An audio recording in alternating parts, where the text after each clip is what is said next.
आज का जो वचन है वो पहला कुरिन्थियों उसका 15वां अध्याय और उसकी 20 से पहला कुरिन्थियों उसका 15 अध्याय उसके 20 से 23 आयत तक मैं आप सबके सामने पढ़ूंगा।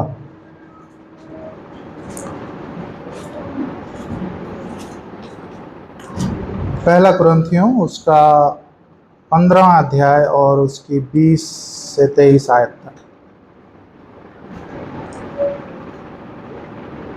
यहाँ इस प्रकार से लिखा है, परंतु सचमुच मसीह मुर्दों में से जी उठा है और जो सो गए हैं उनमें वे पहला फल हुआ। क्योंकि जब मनुष्य के द्वारा मृत्यु आई तो मनुष्य ही के द्वारा मरे हुओं का पुनरुत्थान भी आया। और जैसे आदम में सब मरते हैं वैसे ही मसीह में सब जिलाए जाएंगे, परंतु हर एक अपनी अपनी बारी से पहला फल मसीह, फिर मसीह के आने पर उसके लोग। प्रभु अपने वचन के पढ़े और सुने जाने पे आशीष दे। आइए दुआ मांगे। परमेश्वर, इस सुबह के लिए तेरा बहुत बहुत धन्यवाद करते हैं परमेश्वर, जबकि होने दिया कि हम सब तेरे भवन में एकत्रित हैं प्रभु, इसके लिए तेरा धन्यवाद करते हैं प्रभु। तेरे वचन के लिए तेरा धन्यवाद करते हैं प्रभु। चाहते हैं कि इस सुबह जबकि हम तेरे वचन से देखते हैं तो हमारी अपनी पवित्र आत्मा के द्वारा अगुवाई कर प्रभु, और ये वचन हम सब के लिए एक आशीष का कारण बने प्रभु।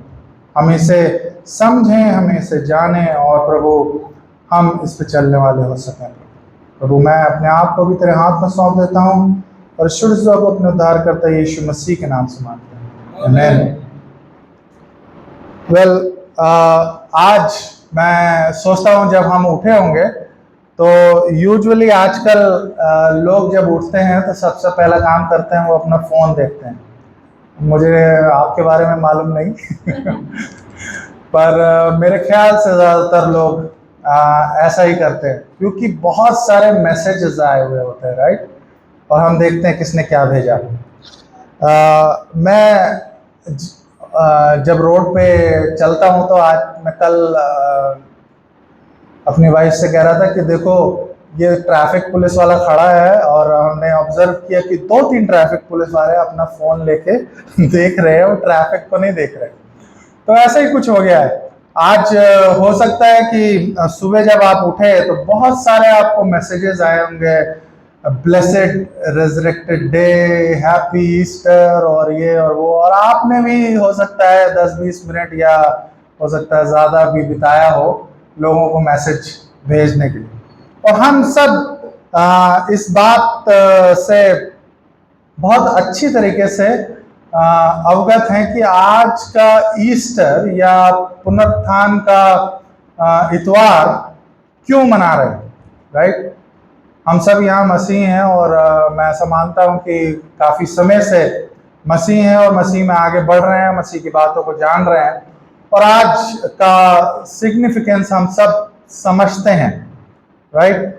और हमने बहुत सारे गीत गाए परमेश्वर के पुनरुत्थान के, उसके दोबारा आने के और बाकी सब चीज़ों के। और आज का वचन भी हमारा जो है वो इसी बात की ओर हमारा ध्यान आकर्षित करता है। और यहाँ पे जब हम कुरिन्थियों में देखते हैं, पहला कुरिन्थियों उसका 15वां अध्याय, उसकी मैं कहूँगा 20 आयत से नहीं बल्कि उससे पहले से ही इस बारे में पौलुस जो है 15वां अध्याय पूरा ही एक तरह से पुनरुत्थान के बारे में वो बातचीत कर रहा है, ठीक है। अगर आप अपनी बाइबल्स को खोल के रखा है तो आप अगर देखेंगे तो वहां पे शुरू में हेडिंग है मसीह का पुनरुत्थान, और उसके बाद 12वीं आयत पे हेडिंग होगी, अगर आप BSI की या बाइबल सोसाइटी की बाइबल यूज करते हैं तो हमारा पुनरुत्थान, ठीक है। और फिर तीसरा है पुनरुत्थान की देह, ठीक है।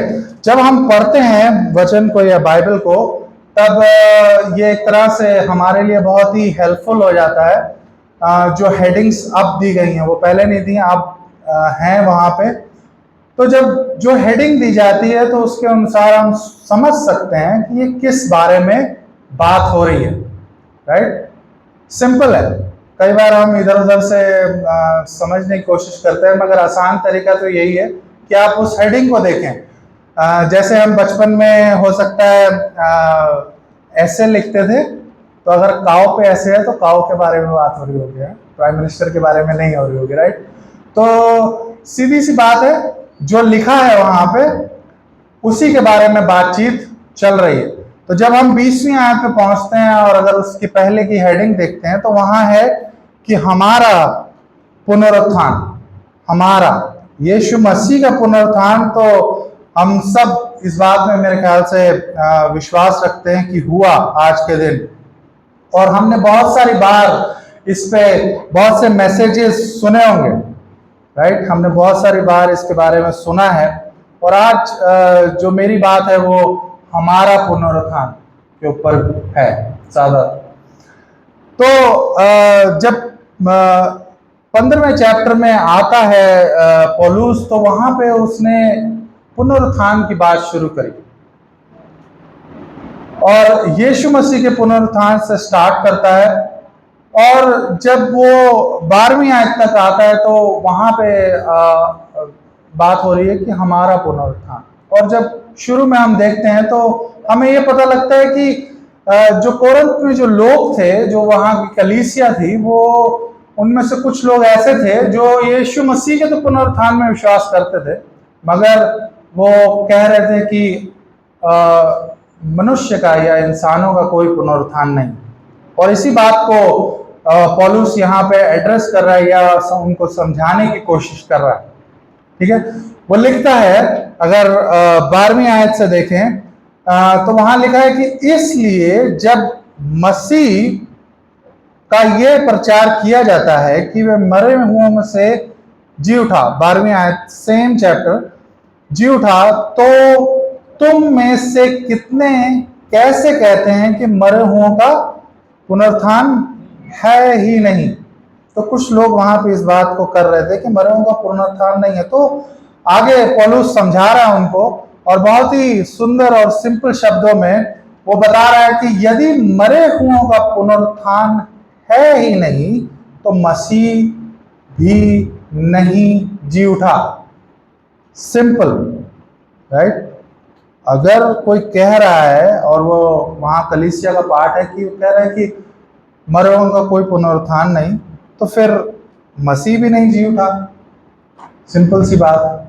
तो वो भी, और अगर मसीह नहीं जी उठा तो बाकी सब बातें वो आगे लिखता है। वो कहता है 14वीं आयत में, अपनी बाइबलों को देखें, वहां लिखा है कि और यदि मसीह नहीं जी उठा तो हमारा प्रचार करना भी व्यर्थ है। आज हम मसीह के जी उठने का इतवार मना रहे हैं। राइट, तो अगर वो जी ही नहीं उठा तो हमारा प्रचार करना व्यर्थ है और तुम्हारा विश्वास भी व्यर्थ है। क्यों? क्योंकि देखिए, मसीह का जी उठना या हमारी बहुत ही सेंट्रल फेथ का जो हमारा सेंटर है वो मसीह का जी उठना है। अगर मसीह जी नहीं उठा तो पापों की माफी नहीं, तो और सब बातें सब बेमानी है ऑलमोस्ट। आगे वो लिखता है, वो इस प्रकार से कहता है, वरन हमारे परमेश्वर के हम झूठे गवाह ठहरे, क्योंकि हमने परमेश्वर के विषय में ये गवाही दी कि उसने मसीह को जिला दिया। तो सारा आर्ग्यूमेंट वो कर रहा है और लोगों को बताने की कोशिश कर रहा है कि अगर मसीह नहीं जी उठा तो सब बेमानी है, सब बेकार है, और हमारा प्रचार करना भी, हमारा विश्वास भी, और बाकी सब चीजें, हमारी गवाही देना भी सब बेकार है।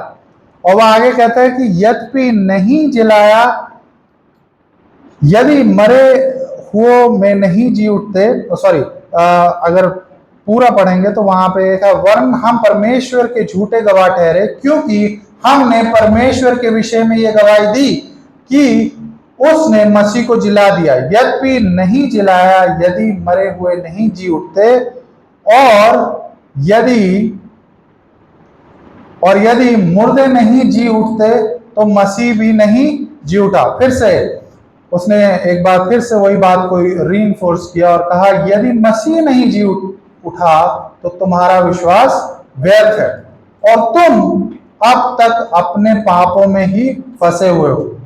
वरन जो मसीह में सो गए वे भी नष्ट हो गए। क्यों यूं कह रहा है? क्योंकि वो भी नष्ट हो गए, क्योंकि फिर तो कोई इटर्नल होप है ही नहीं हमारे लिए, फिर तो कोई हमारे विश्वास का, क्योंकि जो मर गया वो खत्म, वो नष्ट, वो समाप्त, उसके लिए कुछ नहीं है आगे, उसके लिए कुछ भी आगे बचा ही नहीं, क्योंकि वो तो नष्ट हो गया। और जब हम मर गए तो फिर हम विश्वास किस बात में करें, या हम किस बात की, हमारी आशा किस बात में है? और यहाँ पे वो इसी बात को बता रहा है। और वरन जो मसीह में सो गए वे नष्ट हुए। यदि हम केवल इसी जीवन में मसीह से आशा रखते हैं तो हम सब मनुष्य से अधिक अभागे हैं। मनुष्य में सबसे अभागे हैं। अगर हमारे पास इटर्नली होप ही नहीं है, इटर्नल होप ही नहीं है कि हम जी उठेंगे या हमारा पुनरुत्थान होगा, तो हम सबसे अभागे हैं, मर जाएंगे, सब कुछ खत्म। पर नहीं, ऐसा नहीं है, ऐसा बिल्कुल भी नहीं है, राइट। और इसी बात को वो आगे लेके जाता है, वो इसी बात को आगे बिल्कुल क्लियर समझाने की कोशिश कर रहा है। हमारा भी पुनरुत्थान होगा, मसीह यीशु का तो हो गया, हम इस बात को जानते हैं, हम इस बात को, और वहां पे कुछ लोग थे वो भी इस बात को जानते थे, मगर ये नहीं समझ पा रहे थे कि हमारा भी होगा, केवल मसीह यीशु नहीं, हमारा भी पुनरुत्थान होगा। और 20वीं आयत से आप इस बात को देखते हैं, वहां क्या लिखा है? परंतु सचमुच मसीह मुर्दों में से जी उठा और जो सो गए उनमें पहला फल हुआ। अब ये एड्रेस कर रहा है कि मसीह मुर्दों में से जी उठा और पहला फल। जब आप पेड़ को देखते हैं तो पेड़ में पहले कुछ फल आते हैं, फिर उसके बाद आते हैं, और फिर उसके बाद आते हैं, और वो सीजन खत्म हो जाता है। तो पहला फल कौन है? मसीह, जो मुर्दों में से जी उठा, पहला फल। हर चीज में वो पहला है, ठीक है, पहला फल। अभी और फल आएंगे, और वो फल कौन है? मैं और आप हैं। अभी हमारा रिजरेक्शन होना बाकी है, राइट।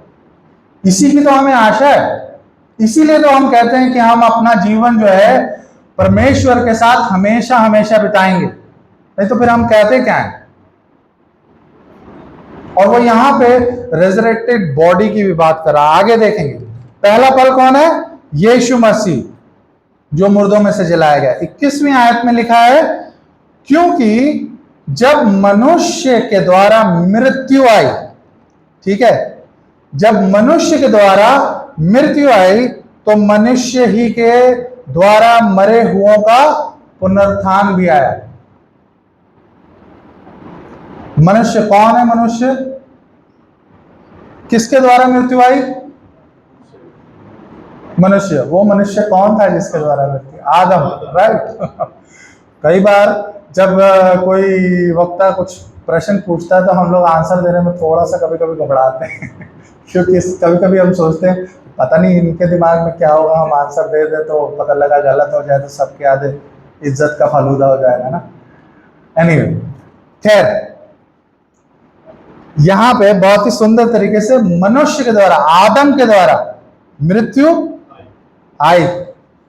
हम ये जानते हैं अदन की वाटिका में परमेश्वर ने आदम और हवा को रखा, राइट। और अगर मृत्यु ना आई होती या उसने वो पाप ना किया होता, मनुष्य को कहा कि इस पेड़ का फल मत खाना, मगर मनुष्य ने क्या किया? आज्ञा तोड़ दी, और वहीं सारी प्रॉब्लम स्टार्ट हो गई। सारा जो कह लीजिए कि सारा जो एपिसोड चला आ रहा है शुरू से लेकर आखिर तक, वहीं पे इसकी शुरुआत हुई। और क्या कहा था परमेश्वर ने? सिंपल बात बताई थी परमेश्वर ने कि अगर इस पेड़ का फल खाओगे तो मर जाओगे। अगर ना खाया होता तो हो सकता है आदम और बाकी सब जिंदा होते और हम भी हमेशा के लिए जिंदा रहते, तो फिर पुनरुत्थान की कोई बात ही ना होती फिर तो, राइट। फिर क्या जरूरत थी पुनरुत्थान की, क्योंकि हम हमेशा हमेशा जिंदा रहते हैं। क्योंकि मृत्यु तो तभी आई जब आदम ने और हवा ने गुनाह किया। वो उसी समय से कह लीजिए कि एक तरह से मरना शुरू हो गए, राइट। वो एकदम नहीं मर गए, हम ये बात को जानते हैं। हम वो एकदम से नहीं कि खाया और एकदम उसमें कुछ जहर था वो मर गए, नहीं। वो अनाज्ञाकारिता यानी डिसोबीडियंस, परमेश्वर के विरुद्ध उन्होंने डिसोबे किया और मृत्यु को इस जो यहाँ पे इसी प्रकार से लिखता है, क्योंकि जब मनुष्य के द्वारा मृत्यु आई तो दूसरे मनुष्य यानी यीशु मसीह, तो मनुष्य ही के द्वारा मरे हुओं का पुनरुत्थान भी आया। ठीक है, जीसस क्या ले गया?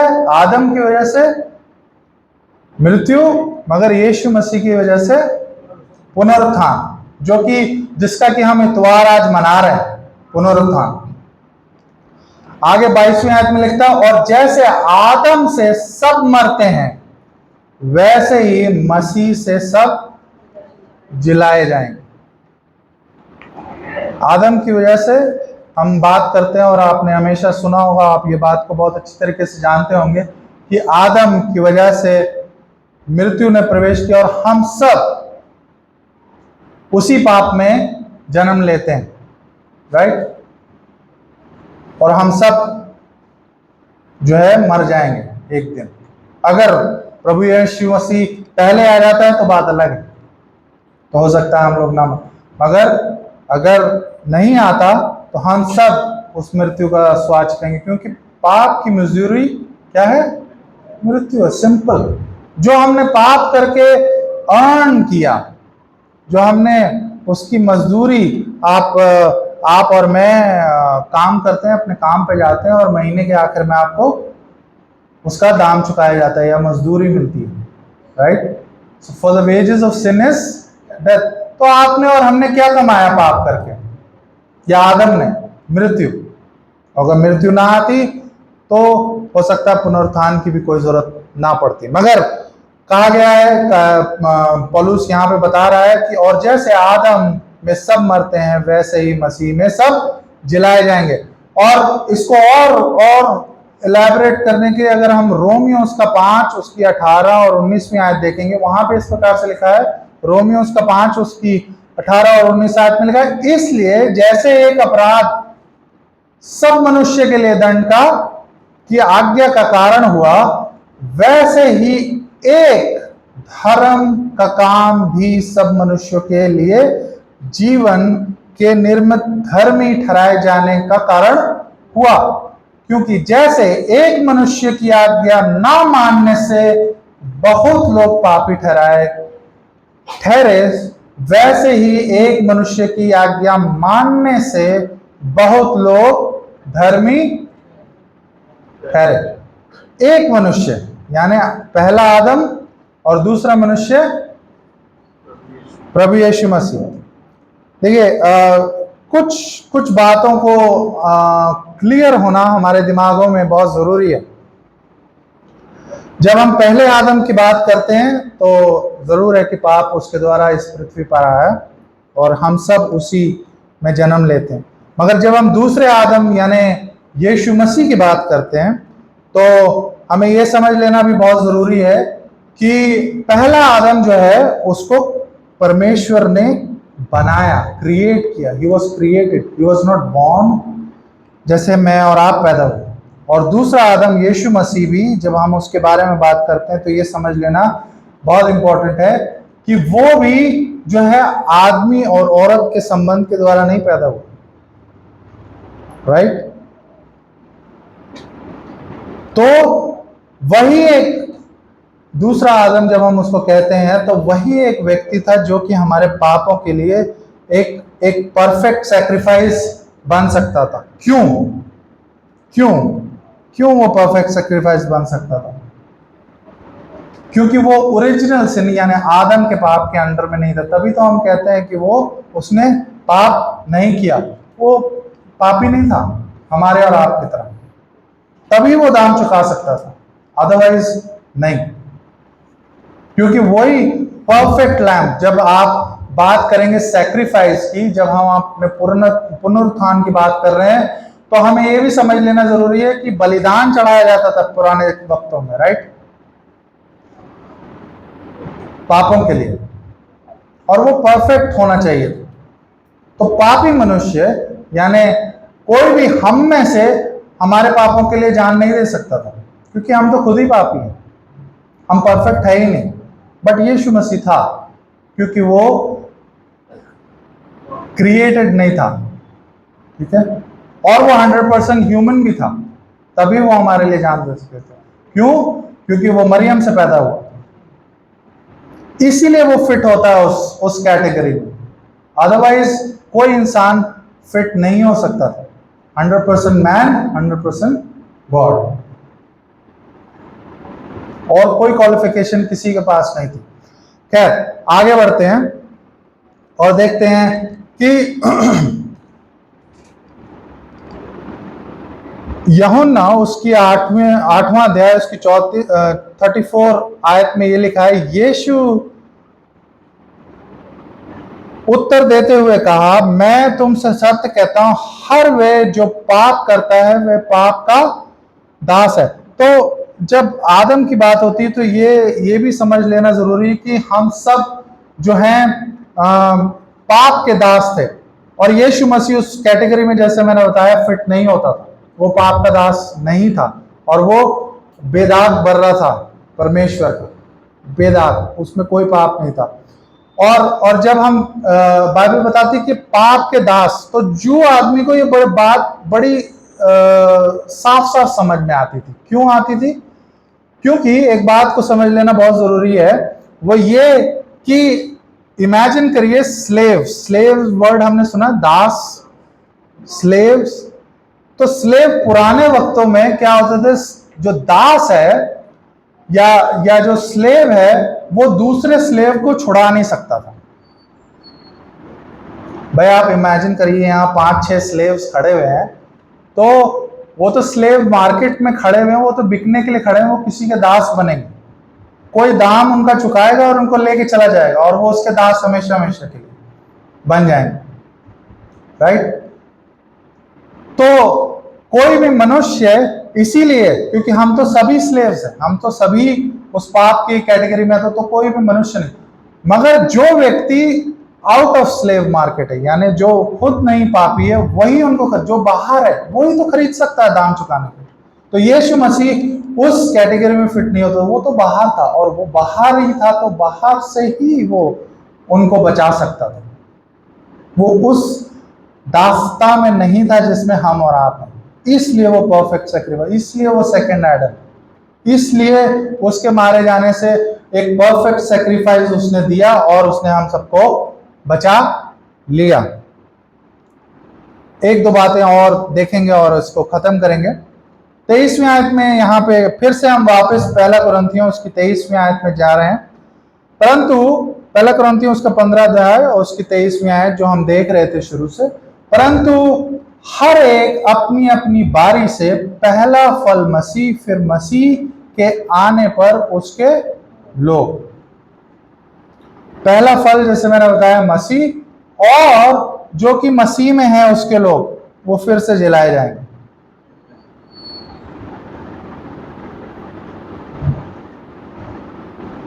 तो इसको अगर आप पूरा चैप्टर को अगर घर जाके वापस पढ़ेंगे तो आपको ये बात समझ में आएगी। इसको सिंपल रखने का तरीका यही है कि मसीह जो है हमारे पापों के लिए मरा, वो मरा, केवल मर ही नहीं गया, क्योंकि अगर सिर्फ मर ही जाता और वो उसका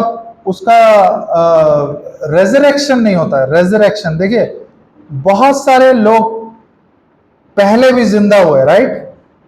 अगर हम बाइबल देखते हैं तो हम जब रेजरेक्शन की बात करते हैं तो ये वर्ड डिफरेंट है। पहले लाजर के बारे में हम देखते हैं, इलाइजा के समय में उसने उस विधवा के बच्चों को जिंदा किया, और यीशु मसीह ने बहुत सारों को जिंदा किया। मगर क्या हुआ? वो फिर मर गए, वो जिंदा नहीं रहे। ये डिफरेंस है यीशु मसीह के रेजरेक्शन में और बाकी सबके पुनरुत्थान। उनका पुनरुत्थान नहीं हुआ, वो केवल क्या हुआ, कुछ समय और जिंदा रहे, पर वो फिर मर गए। मगर यीशु मसीह जब वो फिर से जिंदा हुआ तो फिर मर नहीं गया, क्योंकि बाइबल रिकॉर्ड करती है कि वो अपने चेलों के सामने, मतलब चेलों से, इसी चैप्टर में जब शुरू में आप पढ़ेंगे तो अपने चेलों से 40 दिन तक इस पृथ्वी पर वो दिखाई दिया और फिर आसमान पे उठा लिया गया। तो यीशु मसीह के पुनरुत्थान और बाकी जो जिंदा हुए उनमें डिफरेंस था। यीशु मसीह फिर नहीं मर गया, और यही हमारे साथ होगा, क्योंकि यहाँ पे जो हेडिंग है हमारी देह का पुनरुत्थान या हमारा भी पुनरुत्थान होगा। और उसकी एक बात और समझने वाली है कि उसका जो शरीर था, जैसे अगर 42वीं आयत में देखेंगे तो वहां पे इसी चैप्टर की 42वीं आयत, वहां पे लिखा है मुर्दों का जी उठना भी ऐसा ही है, शरीर नाशवान दशा में बोया जाता है और अविनाशी रूप में जी उठता है। नाशवान मीन्स ये बॉडी तो नाशवान है, बट अविनाशी रूप में मतलब फिर उसका नाश नहीं होगा जब दोबारा रेजरेक्शन होगा। और यही यीशु मसीह के साथ हुआ। आगे वो कहता है वह अनादर के साथ बोया जाता और तेज यानी ग्लोरी के साथ जी उठता है, निर्बलता के साथ बोया जाता और सामर्थ के साथ जी उठता है। स्वाभाविक देह यानी नेचुरल देह बोई जाती है और आत्मिक देह जी उठती है। जब स्वाभाविक देह है तो आत्मिक देह भी है। जब रेजरेक्शन हुआ, यीशु मसीह का फिर से जी उठा, तो वो ऐसी बॉडी में नहीं था, वो ग्लोरीफाइड बॉडी में था। अब आप अगर मुझसे पूछें कि क्या है ग्लोरीफाइड बॉडी, तो मैं हो सकता है ठीक एग्जैक्ट नहीं बता सकता, पर हम ये जानते हैं कि उसके हाथों में वो छेद फिर भी थे। हम ये जानते हैं कि वो वैसे ही दिखता था जैसा पहले था। ठीक है, तो हम इस बातों से ये जानते हैं कि हाँ वो ग्लोरीफाइड बॉडी थी, वो कुछ ऐसी ही थी जैसी अभी हमारे पास है, बट ऐसी नहीं थी 100%, राइट। और जब मैं और आप उसके आने में दोबारा जिलाए जाएंगे तो हम भी उसी के प्रकाश, जैसे यीशु मसीह ग्लोरीफाइड यानी ग्लोरीफाइड बॉडी में उत्पन्न हुआ, हम भी जब उठाए जाएंगे या बुलाए जाएंगे, जब वो आएगा, जब वो हमें मुर्दों में से फिर से मतलब जिलाएगा, तो हम भी, ये नेचुरल बॉडी नहीं, क्योंकि ये तो नाश है, ये तो नाश होएगी। कई लोग बहुत इसका ध्यान रखते हैं, वेल रखना भी चाहिए, ऐसी बात नहीं है, मगर ये नाश हो जाएगी, राइट। पर जब वो आएगा, जब भी वो आएगा, हमें शायद उसका एग्जैक्ट डेट नहीं मालूम है, जब वो आएगा तो हम भी, क्योंकि हमने उसमें विश्वास लाए, क्योंकि हमने उसमें विश्वास किया और ये विश्वास किया कि वो परमेश्वर का पुत्र है, ये विश्वास किया कि वो आया इस जमीन पर, उसने हमारे लिए अपनी जान दी, और केवल जान नहीं दी, वहीं तक सब कुछ खत्म नहीं हो गया, मगर वो मुर्दों में से जी उठा। ये मुर्दों में से जी उठना इस बात का भी गवाह है कि परमेश्वर की जो रात, या कहते हैं जो परमेश्वर का जो क्रोध हम पे था पाप के लिए, पाप की मजदूरी, वो उसने शांत कर दी। तभी वो बाइबल बताती है कि परमेश्वर ने उसको मुर्दों में से जी उठा।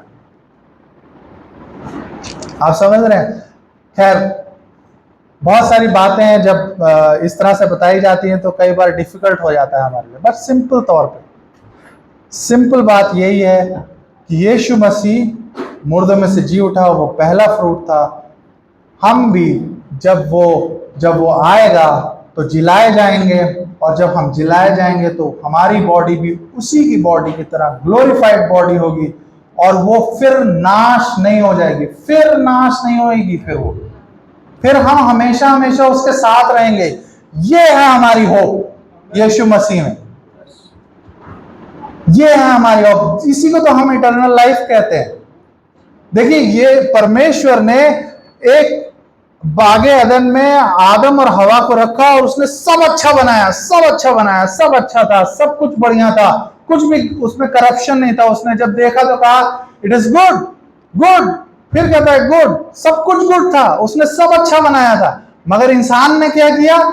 पाप के द्वारा सब बर्बाद कर दिया। अब रेवलेशन में जब आप जाते हैं तो फिर से न्यू हेवन एंड न्यू अर्थ जो उसने बनाया था फिर से वो उसको रिस्टोर कर देगा, और यीशु मसीह में उसने उस रिस्टोरेशन की शुरुआत कर दी।